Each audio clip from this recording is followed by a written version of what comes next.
नमस्कार दोस्तों, the information में आपका स्वागत है। मैं मदन घोडेला। मनीष कश्यप, ये नाम आपके लिए नया होगा, लेकिन यूट्यूब पर जो लोग सक्रिय रहते हैं, समाचारों में जो लोग सक्रिय रहते हैं, उनके लिए ये नाम नया नहीं है। कारण ये है कि मनीष कश्यप आते हैं बिहार से, अच्छे यूट्यूबर हैं। यूट्यूब पर इनका एक न्यूज़ चैनल है सच तक, और अपनी बात को इतनी बेबाकी से रखते हैं कि बड़े बड़े इनके कायल हो जाते हैं। लेकिन कई बार कहते हैं कि सच बोलने पर दुश्मन भी बहुत बन जाते हैं। अच्छे पत्रकार के बहुत ज़्यादा दुश्मन भी होते हैं। जितने लोग उनके प्रशंसक होते हैं उतने दुश्मन भी होते हैं। तो मनीष कश्यप के भी बहुत दुश्मन हैं। दुश्मन अब तो उनकी बिहार की सरकार भी बन गई है।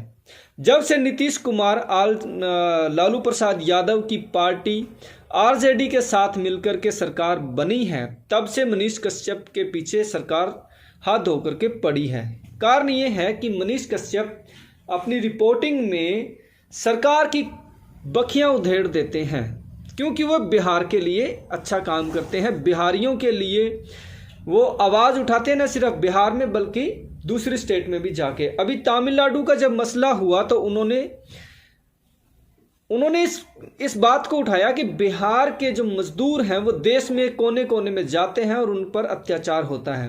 ये बात लालू प्रसाद यादव के 9वीं फेल लड़के को नागवार गुजरी, जो कि अब नीतीश कुमार का उप मुख्यमंत्री बना हुआ है। और जब से ये सरकार सत्ता में आई है तब से क्या हालात हैं, इस पर भी मनीष कुमार खूब बोलता रहा, तो तभी से निशाने पर आ गया। और इसके बाद में उन पर धड़ाधड़ कई पर्चे हुए।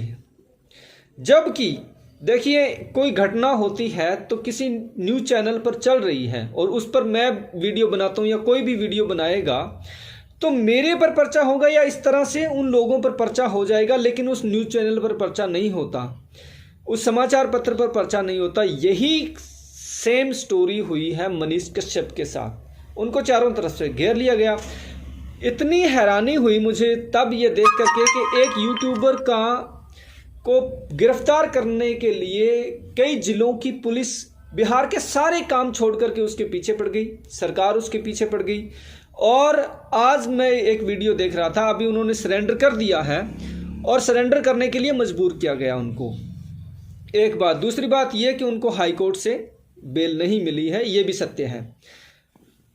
तो आज बिहार की कई जिलों की पुलिस उनके घर पहुंची जहां उनकी बूढ़ी माता रहती हैं, और मैं देख रहा था कि ट्रॉली में भर करके उनका सामान इस तरह से ले जाया जा रहा था जैसे कोई दुर्दांत आतंकवादी हो। आज मैं ये सवाल इसलिए उठा रहा हूं क्योंकि अब ना तो लोकतंत्र खतरे में आया है, ना पत्रकारिता खतरे में आई है।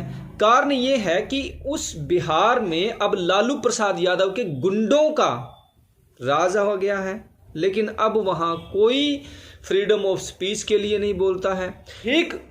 ठीक उसी तरह से जैसे मुंबई महाराष्ट्र में जब शिवसेना कांग्रेस और एनसीपी की सरकार थी और अर्णब गोस्वामी रिपब्लिक भारत के सारे पत्रकारों पर, सारे पूरे स्टाफ पर पर्चा दर्ज हुआ था, तो फ्रीडम ऑफ स्पीच का लेवल बढ़ गया था और पत्रकारिता की आज़ादी भी बढ़ गई थी, क्योंकि तब वहाँ बीजेपी नहीं थी।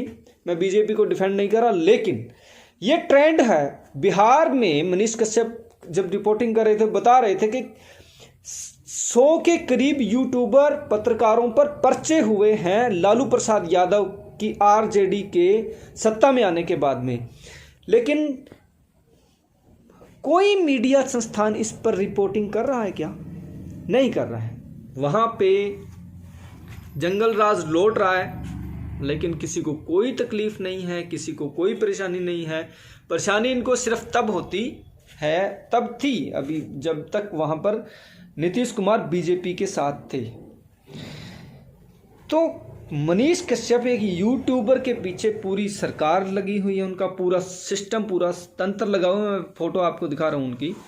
मतलब अब कोई फ्रीडम ऑफ स्पीच को कोई खतरा नहीं हुआ है। एक यूट्यूबर को उसके घर से उठाने के लिए कितनी वो बता रहे थे कि 16 जगहों पर छापेमारी की गई उनको, मनीष कश्यप को उठाने के लिए, सिर्फ इसलिए क्योंकि वो बिहार की कमियों को गिनाता है, मुखर होकर के आवाज़ उठाता है। और उन्होंने लालू प्रसाद यादव के नौमी फेल जो वो लड़का है तेजस्वी, उसके खिलाफ उसने रिपोर्टिंग की, बस ये कसूर है उसका। बिहार में उसकी फ़ोन फॉलोइंग बहुत है मनीष कश्यप की, हम उनके साथ हैं। मैं उन तमाम छोटे यूट्यूबर के साथ हूँ जो सत्ता के खिलाफ किसी भी, और ये सत्ता का बात करते हैं कभी कभी कि सत्ता सिर्फ केंद्रीय सत्ता नहीं है। एक बात अपने दिमाग से ये भी निकालो कि सिर्फ केंद्रीय सत्ता नहीं है, वो सारी पार्टियां सत्ता में हैं जिनकी राज्यों में भी सरकार है। अकेली बीजेपी की जो सेंटर में सरकार है वो सत्ता नहीं है। सत्ता राज्यों में बैठी हुई सरकारों के पास भी अथाह पावर है, बहुत शक्तियां इनके पास भी, और वो पत्रकारों के साथ कैसा सलूक करते हैं ये बिहार में भी दिखा है, ये महाराष्ट्र में भी दिख रहा है। समझ आई होगी बात आपको। नमस्कार।